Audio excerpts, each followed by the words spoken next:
അപ്പോൾ ഗൈസ് ഇന്നൊരു ചെറിയ വീഡിയോ ആണ്.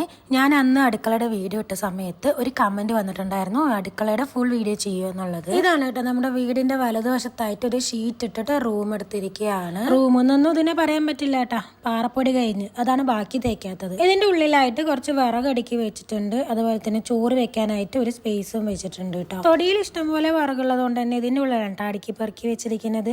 അതുമല്ല മഴക്കാലമായില്ലേ. ഇതെന്റെ വീടിന്റെ ബാക്ക് സൈഡാണ് കേട്ടോ. അവിടെ കുറെ മാങ്ങ, ചക്ക, തേക്ക് അങ്ങനെ കുറച്ച് മരങ്ങളൊക്കെ ഉണ്ട്.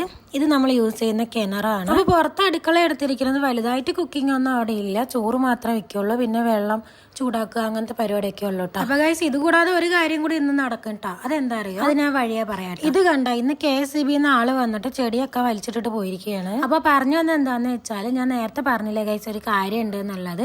ഇന്ന് എന്റെ അമ്മമ്മ വരും കേട്ടോ. അമ്മമ്മ ഈ മതില് പണിയും അതുപോലെ തന്നെ അടുക്കള തേച്ചോ ഒന്നും കണ്ടിട്ടില്ല.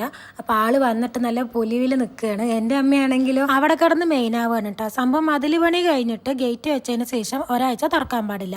അപ്പൊ ഇന്നാണ് ഇത് തുറക്കണത്. അപ്പൊ അമ്മമ്മനെ കൊണ്ട് തുറപ്പിക്കുകയാണ്.